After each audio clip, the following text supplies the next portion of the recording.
नमस्कार दोस्तों, कैसे हैं आप लोग। आशा करते हैं, उम्मीद करते हैं ठीक होंगे, स्वस्थ होंगे, है ना। और ये हिस्ट्री का सेशन चल रहा है, जैसा कि आप लोग को पता ही होगा पिछले कुछ क्लास से, है ना। और ये जितना भी आप लोगों को क्वेश्चन प्रैक्टिस करवाया जा रहा है टोटल का टोटल प्रीवियस ईयर क्वेश्चन है ना। ये ध्यान देने वाली बात ये हो गई है कि प्रीवियस ईयर क्वेश्चन है ना। तो चलिए स्टार्ट करते हैं आज का सेशन। किस आंदोलन को अगस्त क्रांति के रूप में भी जाना जाता है? स्वदेशी आंदोलन, होम रूल आंदोलन, खिलाफत आंदोलन, भारत छोड़ो आंदोलन। क्वेश्चन कह रहा है किस आंदोलन को अगस्त क्रांति के रूप में भी जाना जाता है? तो भारत छोड़ो आंदोलन को अगस्त क्रांति के रूप में भी जाना जाता है ना। ये ऑप्शन डी होगा इसका राइट आंसर। भारत छोड़ो आंदोलन किस वर्ष शुरू हुआ था? 1942 में, 1945 में, 1943 में, 1944 में। क्वेश्चन कह रहा है भारत छोड़ो आंदोलन किस वर्ष शुरू हुआ था? तो ये 1942 में शुरू हुआ था ना। ऑप्शन ए होगा इसका राइट आंसर। भारत छोड़ो आंदोलन 1942 में महात्मा गांधी द्वारा दिए गए नारे के साथ शुरू हुआ था। कौन सा नारा था, है ना। वो नारा पूछा गया, चलो दिल्ली चलो, करो या मरो, इनकलाब जिंदाबाद, ये जय हिंद का नारा था। क्वेश्चन कह रहा है भारत छोड़ो आंदोलन जो 1942 में महात्मा गांधी द्वारा दिए गए थे, वो नारे कौन से थे? वो था करो या मरो का नारा, है ना। यहाँ से देखिए आप लोग का 3 क्वेश्चन बनता है। भारत छोड़ो आंदोलन 1942 में किया गया था, और ये महात्मा गांधी द्वारा वो जो किया गया था, और ये उनका उसमें जो नारा था वो करो और मरो का, है ना। तो यहाँ से ध्यान रखिएगा आप लोग 3 क्वेश्चन। जिस दिन भारत को स्वतंत्रता मिली उसी दिन महात्मा गांधी कहाँ थे? रावलपिंडी में, नई दिल्ली में, कोलकाता में, पुणे में। क्वेश्चन कह रहा है जिस दिन भारत को स्वतंत्रता मिली उस दिन महात्मा गांधी कहाँ थे? तो थे कोलकाता में ना। ऑप्शन सी होगा इसका राइट आंसर। आप लोग को जितना भी प्रैक्टिस सेशन करवा रहे हैं ना प्रीवियस ईयर को, वो कर लीजिए, मोर देन इनफ है। इससे ज़्यादा बाहर कुछ नहीं आएगा, है ना। आपको हमारे क्लास में हर वीडियो में आपको बोलते आया है ना। हाँ, ये जरूर कर सकते हैं, क्वेश्चन पूछने का तरीका थोड़ा चेंज कर देगा तो वही अपने आप में नया क्वेश्चन बन जाएगा, है ना। तो इससे अच्छा है कि आप लोग जो करवा रहे हो वो कर लीजिए और समझ कर कीजिए, है ना। भारत के विभाजन की घोषणा किस तिथि को की गई थी? 15 अगस्त 1947, 3 जून 1947, 17 जुलाई 1947 या 1 जुलाई 1947। क्वेश्चन कह रहा है भारत के विभाजन की घोषणा किस तिथि को की गई थी?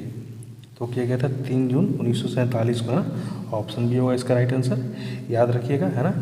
किसकी घोषणा? तब विभाजन की घोषणा, है ना।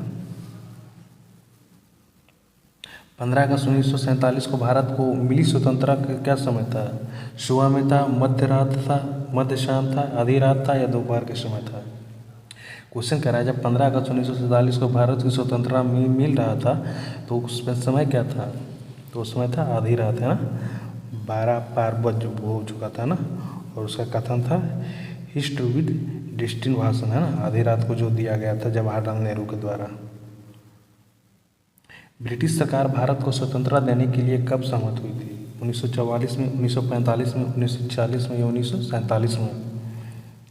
क्वेश्चन कह रहा है ब्रिटिश सरकार भारत को स्वतंत्रता देने के लिए कब सहमत हुई थी?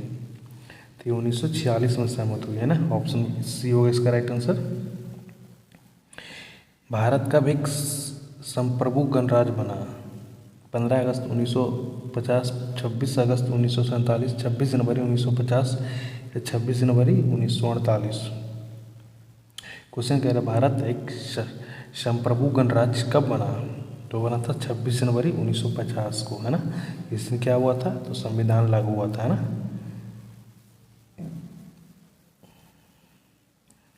भारत के संविधान की प्रस्तावना के विषय में निम्नलिखित कथनों में से गलत कथन कौन सा है ना। यह भारत के नियमावली पुस्तिका है, इसके कानूनी शासक को दृढ़ किया गया है, यह मूलभूत राजनीतिक मूल्य को प्रतिबंधित करता है, यह एक वैधानिक दस्तावेज नहीं है। वैधानिक कहने का मतलब क्या कि कानूनी रूप से, है ना।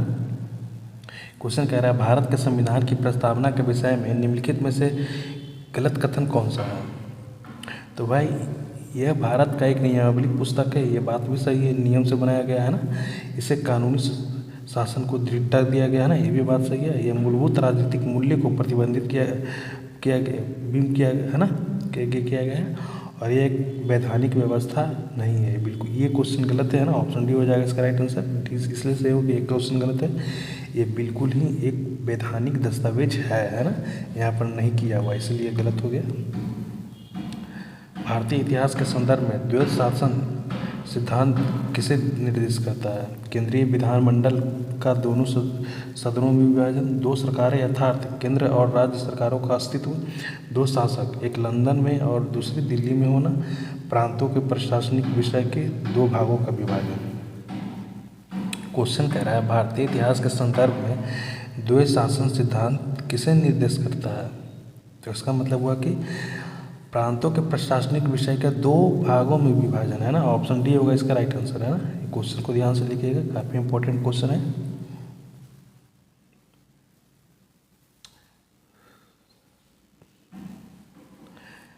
मेंटेग्यू के 20 अगस्त 1917 को घोषणा पत्र में क्या निहित था?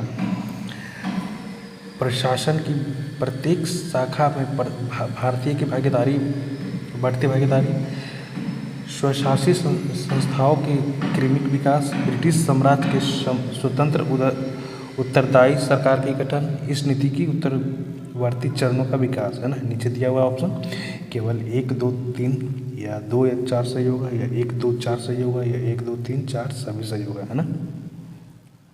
क्वेश्चन कह रहा है मोंटेग्यू के 20 अगस्त 1947 को जो घोषणा पत्र किया गया था उसमें क्या था, उसमें क्या लिखा गया था? तो उसमें लिखा गया था, ऑप्शन ए बिल्कुल सही, कि प्रशासन की प्रत्येक शाखा में भारतीय की बढ़ती भागीदारी, है ना, और स्वशासी संस्थाओं का क्रमिक विकास, ये भी लिखा गया था, है ना। ब्रिटिश साम्राज्य से स्वतंत्रता उत्तरदायी गठन, ये नहीं लिखा गया था, और इस नीति का उत्तरवर्ती चरणों का विकास, है ना, ये भी लिखा गया था। कहने का मतलब कि 1, 2, 4, है ना। किस ऑप्शन में है? तो ऑप्शन सी में है ना। ऑप्शन सी होगा इसका राइट आंसर। 1919 में भारत सरकार के गठन के संबंध में ब्रिटिश सरकार को कौन सा प्रस्ताव दिया गया था? क्रिप्स मिशन का, रोलेट एक्ट का, मार्लो मिंटो सुधार का, बेवेल्स योजना का। क्वेश्चन कह रहा है 1909 ईस्वी में भारत सरकार के गठन के संबंध में ब्रिटिश सरकार के कौन सा प्रस्ताव दिया गया था? तो होगा मार्लो मिंटो को सुधार का, है ना। ऑप्शन सी होगा इसका राइट आंसर। हिंदुओं और मुसलमानों के बीच खाई बढ़ाने तथा मतदाताओं को विभाजित करने के लिए कौन सा सुधार लागू किया गया? द्वैध शासन, मार्लो मिंटो सुधार, रोलेट एक्ट या इल्बर्ट विल। क्वेश्चन कह रहा है हिंदुओं और मुसलमानों के बीच खाई बढ़ाने तथा मतदाताओं को विभाजित करने के लिए कौन सा सुधार लागू किया गया था? तो मार्लो मिंटो सुधार, है ना। ऑप्शन बी होगा इसका राइट आंसर। भारत सरकार अधिनियम 1935 किस सिद्धांत पर आधारित है? संविधान सभा द्वारा संविधान निर्माण, अखिल भारतीय प्रांतों के अधिशासन का सिद्धांत, भारत का पूर्ण स्वतंत्रता का स्वीकृति, संघीय एवं संसदीय प्रणाली का सिद्धांत। क्वेश्चन कह रहा है भारत सरकार का अधिनियम 1935 किस सिद्धांत पर आधारित है? तो वो है संघीय एवं संसदीय प्रणाली का सिद्धांत, है ना। ऑप्शन डी होगा इसका राइट आंसर। अंग्रेजों द्वारा अंतर्देशीय उत्प्रवास अधिनियम कब लागू किया गया? 1857 में, 1859 में, 1856 में, 1861 ईस्वी में। क्वेश्चन कह रहा है अंग्रेजों द्वारा अंतर्देशीय उत्प्रवास अधिनियम कब लागू किया गया? तो 1859 में लागू किया गया था ना। ऑप्शन बी होगा इसका राइट आंसर। किस कैबिनेट मिशन ने भारतीय संविधान निर्माण हेतु संविधान सभा का प्रस्ताव रखा था? कैबिनेट मिशन योजना 1945, कैबिनेट मिशन योजना 1936, कैबिनेट मिशन योजना 1946, कैबिनेट मिशन योजना 1949। क्वेश्चन कह रहा है किस कैबिनेट मिशन ने भारतीय संविधान निर्माण हेतु संविधान सभा का प्रस्ताव रखा? तो रखा गया था कैबिनेट मिशन योजना 1946 के अंतर्गत, है ना। ऑप्शन सी होगा इसका राइट आंसर। संविधान सभा ने स्वतंत्र भारत के लिए संविधान का मसौदा तैयार किया, इसका गठन किसके अंतर्गत किया गया था? भारत सरकार अधिनियम 1909, भारत सरकार अधिनियम 1919, भारत सरकार अधिनियम 1947 या कैबिनेट मिशन योजना 1946। क्वेश्चन कह रहा है संविधान सभा ने स्वतंत्र भारत के लिए संविधान का मसौदा तैयार किया, इसका गठन किसके अंतर्गत किया गया था? किया गया था कैबिनेट मिशन योजना 1946 को, है ना। ऑप्शन डी होगा इसका राइट आंसर। ब्रिटिश संसद के किस अधिनियम के अंतर्गत प्रांतों में जिम्मेवारी सरकार का प्रावधान किया गया था? भारत सरकार अधिनियम 1935, भारत सरकार अधिनियम 1909, भारत सरकार अधिनियम 1919, भारतीय परिषद अधिनियम 1892। क्वेश्चन कह रहा है ब्रिटिश संसद के किस अधिनियम के अंतर्गत प्रांतों में जिम्मेदार सरकार का प्रावधान किया गया था? तो है भारत सरकार अधिनियम 1935, है ना। ऑप्शन बी ए होगा इसका राइट आंसर। निम्नलिखित में से किस अधिनियम के अंतर्गत बागान मजदूरों को बिना अनुमति चाय बागानों को छोड़ने की अनुमति नहीं थी? भारतीय संविदा अधिनियम 1872, भारतीय दस्ता अधिनियम 1843, अंतर्देशीय आव्रजन अधिनियम 1859 या श्रम अधिनियम 1882। क्वेश्चन कह रहा है निम्नलिखित में से किस अधिनियम के अंतर्गत बागान मजदूरों को बिना अनुमति चाय बागानों को छोड़ने की अनुमति नहीं थी? तो था अंतर्देशीय आव्रजन अधिनियम 1859, है ना। ऑप्शन सी होगा इसका राइट आंसर।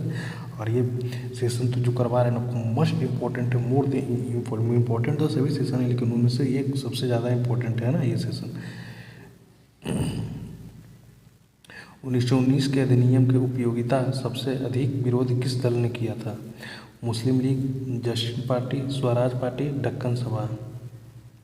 क्वेश्चन कह रहा है 1919 के अधिनियम की उपयोगिता में सबसे अधिक किस विरोधी दल ने किया था? ये कह रहा है स्वराज दल ने, है ना। ऑप्शन सी होगा इसका राइट आंसर। भारत में ईस्ट इंडिया कंपनी से संबंधित मामलों को नियंत्रित एवं विनियमित करने हेतु ब्रिटिश सरकार द्वारा पारित पहला अधिनियम कौन सा था? भारत परिषद अधिनियम 1909, विनियमित अधिनियम 1773, भारत सरकार अधिनियम 1858, चार्टर अधिनियम 1853। क्वेश्चन कह रहा है भारत में ईस्ट इंडिया कंपनी से संबंधित मामलों को नियंत्रित एवं विनियमित करने हेतु ब्रिटिश सरकार द्वारा पारित पहला अधिनियम कौन सा था? विनियमित अधिनियम 1773, है ना। ऑप्शन बी होगा इसका राइट आंसर। भारत सरकार अधिनियम 1919 के संबंध में कौन सा कथन सही नहीं है? अधिनियम की एक अलग प्रस्तावना थी। इस अधिनियम ने केंद्रीय मंत्री विधानमंडल को द्विसदनीय बनाया। अधिनियम ने भारत को लोकसेवा आयोग का प्रावधान किया। अधिनियम 1919 से 1939 तक 20 वर्षों तक लागू रहा। क्वेश्चन कह रहा है भारत सरकार अधिनियम 1919 के संबंध में कौन सा कथन गलत है? तो ऑप्शन डी इसका गलत हो जाएगा कि अधिनियम 1919 से 1939 तक 20 वर्षों बस लागू ये नहीं रहा था ना। ऑप्शन डी होगा इसका राइट आंसर। और इस तरह के क्वेश्चन में आपको एक ध्यान देने वाली बात ये होगी कि जो एक क्वेश्चन गलत होता है वो तो ठीक होता है, गलत पूछता है तो गलत आंसर और सही हो जाता है, गलत ऑप्शन आंसर सही होता है ना। लेकिन जो 3 सही होता है ना वो खास तौर पे आप लोग के लिए ध्यान देने योग्य है ना।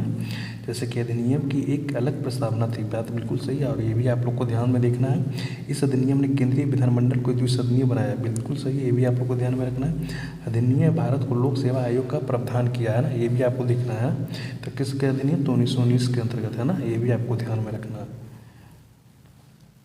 अंग्रेजों ने भारत के अप्रत्यक्ष चुनाव की प्रणाली पहली बार किस अधिनियम द्वारा प्रारंभ किया? 1856 में, 1858 में, 1892 में, 1909 ईस्वी में। क्वेश्चन कह रहा है अंग्रेजों ने भारत में अप्रत्यक्ष चुनाव की प्रणाली पहली बार किस अधिनियम द्वारा प्रारंभ किया था? 1892 ईस्वी में, है ना। ऑप्शन सी होगा इसका राइट आंसर। भारत के गवर्नर जनरल के पद निम्नलिखित में से किसके द्वारा सृजित किया गया था? भारत सरकार अधिनियम 1935, भारत का राज्यपाल अधिनियम 1858, चार्टर अधिनियम 1813, चार्टर अधिनियम 1833। क्वेश्चन कह रहा है भारत के गवर्नर जनरल का पद निम्नलिखित में से किसके द्वारा सृजित किया गया था? होगा चार्टर अधिनियम 1833, है ना। ऑप्शन डी होगा इसका राइट आंसर। प्रांतीय स्वायत्तता द्वारा प्रांतों की स्थापना किस अधिनियम में की गई थी? भारत सरकार अधिनियम 1935, हंटर आयोग रिपोर्ट, भारत सरकार अधिनियम 1919, भारत स्वतंत्रता अधिनियम 1947, है ना। क्वेश्चन कह रहा है प्रांतीय स्वायत्तता द्वारा प्रांतों की स्थापना किस अधिनियम में की गई?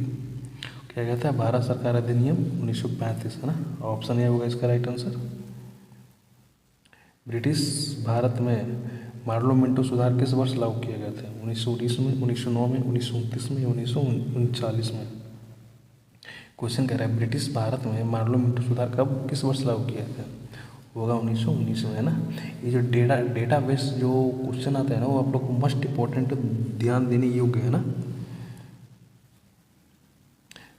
भारत किस वर्ष गणराज्य बना? 1952, 1950, 1948, 1947, है ना। इस टाइप का क्वेश्चन आपको हमने ऊपर भी करवाया था, बट ऊपर में और नीचे में दोनों क्वेश्चन में अंतर यही रहा है कि पूछने का तरीका थोड़ा अलग था, है ना। तो गणराज्य बना था 1945 को, है ना। आप लोग डेट बता दीजिएगा, है ना, किस डेट को बना था। जम्मू एवं कश्मीर भारत का अभिन्न अंग कब बना? 26 अक्टूबर 1948, 26 नवंबर 1948, 26 अक्टूबर 1947, 15 अगस्त 1947।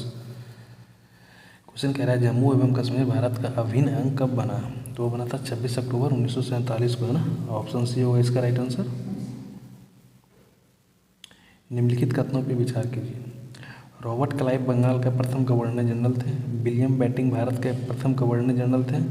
उपरोक्त कथनों में से कौन सही कौन नहीं गलत, है ना। केवल एक, केवल दो, 1 2 दोनों, या ना तो 1 1 ना तो 1, है ना। क्वेश्चन कह रहा है कौन सा सही नहीं है ना, जो सही नहीं है वो देखना है।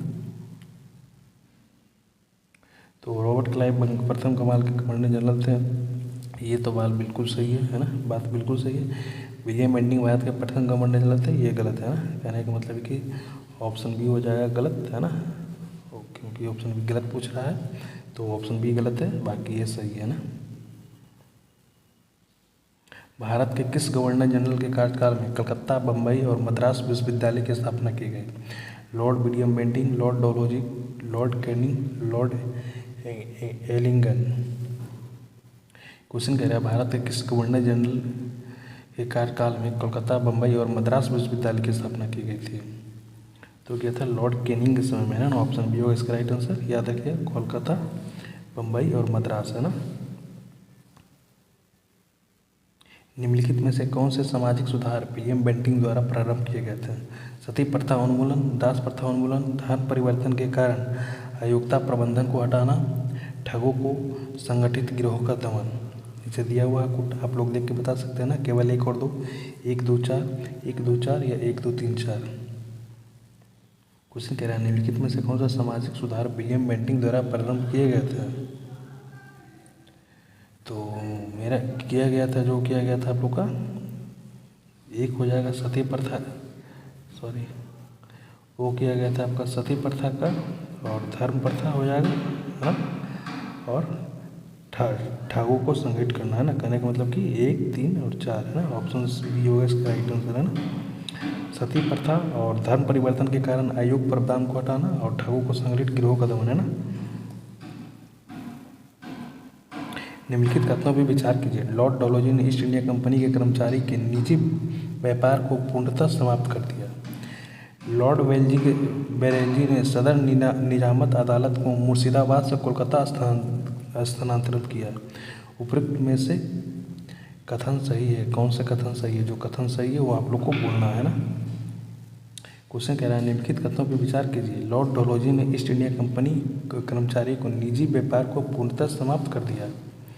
लॉर्ड वेलेंजी ने सदर निजामत अदालत के मुर्शिदाबाद से कोलकाता स्थानांतरित किया। तो भाई ये तो ना ए सही है और ना ही बी सही है ना।